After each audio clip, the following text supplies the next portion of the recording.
GHMC పరిధిలో ఆస్తి పన్ను వసూలు సరికొత్త రికార్డులు సృష్టించాయి. 2025-26 ఆర్థిక సంవత్సరానికి ప్రభుత్వం నిర్దేశించుకున్న లక్ష్యానికి చేరువలో పన్ను వసూళ్లు జరిగాయి. హైదరాబాద్లోని 3 మున్సిపల్ కార్పొరేషన్లలో 2025-26 ఆర్థిక సంవత్సరానికి గాను 2,501 కోట్ల రూపాయల పన్ను వసూలైనట్లుగా అధికారులు ప్రకటించారు.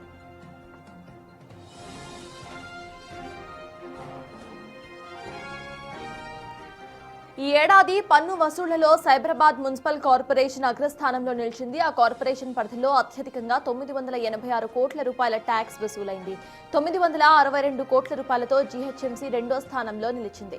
ఇక మల్కాజ్గిరి కార్పొరేషన్ పరిధిలో 552 కోట్ల రూపాయల పన్ను వసూలైంది. 2025-26 ఆర్థిక సంవత్సరానికి సంబంధించి ప్రభుత్వం 3,000 కోట్ల లక్ష్యాన్ని నిర్దేశించుకుంది. అయితే 2,501 కోట్లు మాత్రమే వసూలు చేయగలిగింది. ఆర్థిక సంవత్సరం చివరి రోజైన మంగళవారం ఒక్క రోజే రికార్డు స్థాయిలో 100 కోట్ల రూపాయలకు పైగా ట్యాక్స్ వసూలు కావటం విశేషం.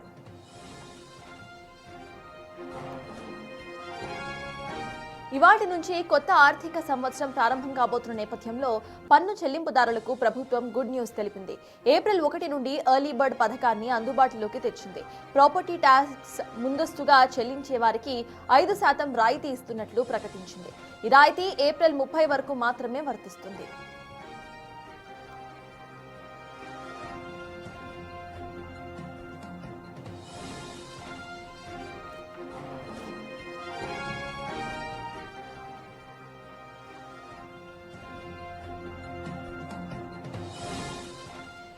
జీహెచ్ఎంసీ పరిధిలో ఆస్తి పన్ను వసూళ్లు సరికొత్త రికార్డ్స్ ను సృష్టించాయి. దీనికి సంబంధించిన పూర్తి అప్డేట్స్ మా ప్రతినిధి శ్రవణ్ అడిగి తెలుసుకుందాం. శ్రవణ్, చెప్పండి, ఈ కొత్త రికార్డ్స్ కు సంబంధించిన అప్డేట్స్ ఏంటి, ఎలాంటి మార్క్స్ ను సాధించారు, సిచ్యువేషన్ ఏంటి శ్రవణ్? మున్సిపాలిటీకి అంటే జీహెచ్ఎంసీ సైబరాబాద్ మల్కాజ్గిరి కార్పొరేషన్కి ప్రధాన ఆదాయ వనరు ప్రాపర్టీ ట్యాక్స్.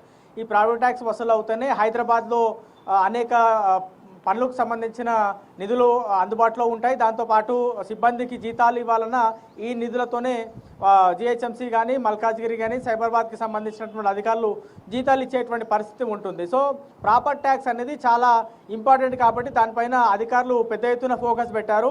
2025-26 ఆర్థిక సంవత్సరానికి 3,000 కోట్ల రూపాయలు టార్గెట్గా పెట్టుకున్నప్పటికీ 2,501 కోటి వసూలు చేయగలిగారు. నిన్న ఒక్కరోజే దాదాపుగా 100 కోట్లు 3 కార్పొరేషన్ల పరిధిలో వసూలైంది. నార్మల్గా పాత జీహెచ్ఎంసీ ప్రకారం అయితే అది టార్గెట్ రీచ్ అయి ఉండేవాళ్ళు మేబీ, కానీ ఈసారి 3 కార్పొరేషన్లుగా బైఫర్కేట్ కావడంతో సైబరాబాద్కి శేర్లింగంపల్లి, దాంతోపాటు కూకట్పల్లి, మాదాపూర్, కొండాపూర్ లాంటి మోస్ట్ ఇంపార్టెంట్ ఏరియాస్ వెళ్ళిపోయాయి. కాబట్టి జీహెచ్ఎంసీ కొంత తక్కువ ఆదాయం రావడం జరిగిందని చెప్పుకోవచ్చు.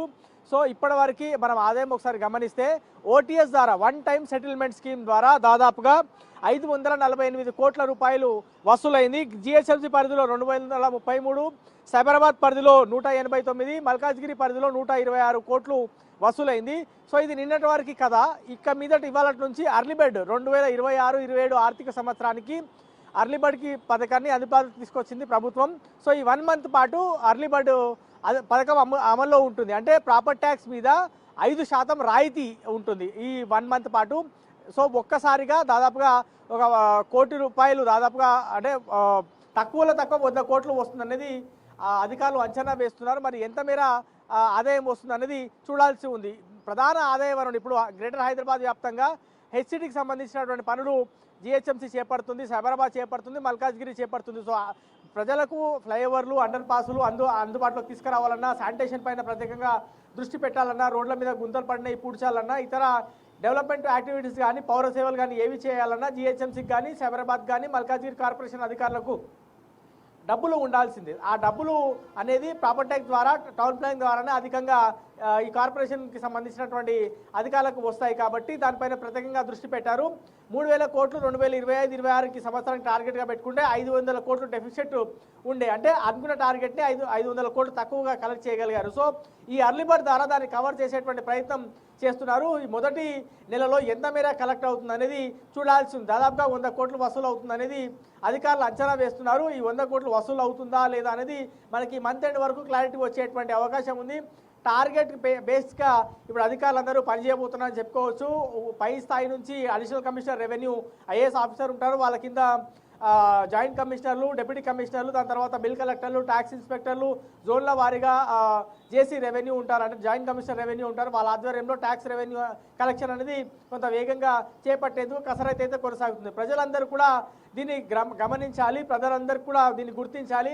5% రాయితీతో ప్రాపర్టీ ట్యాక్స్ కట్టాలి అనేది మున్సిపల్ సంబంధించినటువంటి అధికారులు కోరుతున్నారు. మరి దానికి ఏ విధమైనటువంటి స్పందన వస్తుందనేది చూడాల్సి ఉంది. ఓటీఎస్ ద్వారా అంటే వన్ టైం సెటిల్మెంట్ స్కీమ్ ద్వారా అనేక సంవత్సరాల నుంచి ఎవరైతే ప్రాపర్టీ ట్యాక్స్ కట్టలేదో దాని మీద పెద్ద మొత్తంలో ఇంట్రెస్ట్ పడింది. ఆ ఇంట్రెస్ట్ మీద 90% రాయితీ ఇచ్చినప్పటికీ కూడా అనుకున్న స్థాయిలో జనాల దగ్గర నుంచి ఆదరణ లభించలేదు. సో ఈ అర్లీ బర్డ్ ద్వారా ఎంత మేర ఆదాయం వస్తుంది అనేది చూడాల్సి ఉంది. నార్మల్గా అయితే 3,000 కోట్లు టార్గెట్ రీచ్ అవుతారని భావించారు వన్ టైం సెటిల్మెంట్ స్కీమ్ అమల్లోకి వచ్చిన తర్వాత, కానీ అది కాలేదు. సో ఈసారి అర్లీ బర్డ్ అనేది పెద్ద మొత్తంలో ఆదాయం తెచ్చి పెడుతుందా 3 కార్పొరేషన్లనే చూడాల్సి ఉంది. దాంతోపాటు ఇవాళ నుంచి 2026-27కి గాను 3 కార్పొరేషన్లకు సంబంధించినటువంటి అకౌంట్లన్నీ కూడా సపరేట్ కాబోతున్నాయి. నిన్నటి వరకు ఓన్లీ జిహెచ్ఎంసీ అకౌంట్ ద్వారానే జీతాలు చెల్లించేవాళ్ళు, జిహెచ్ఎంసీ అకౌంట్ ద్వారానే ఇతర పౌర సేవలకు సంబంధించినటువంటి నిధులు 3 కార్పొరేషన్లకు విడుదల చేసేవాళ్ళు. కానీ ఇవాళ నుంచి ఏ కార్పొరేషన్ నిధులు ఆ కార్పొరేషన్ అకౌంట్ నుంచే చెల్లించబడతాయి. ఏ కార్పొరేషన్కి సంబంధించినటువంటి ఆదాయం ఆ కార్పొరేషన్కి సంబంధించిన పరిధిలోనే ఖర్చు చేయబడతాయి. ఇవాళ నుంచి అది కూడా అందుబాటులోకి రాబోతుంది. సంతాజ్. Yes, thank you, Shravan.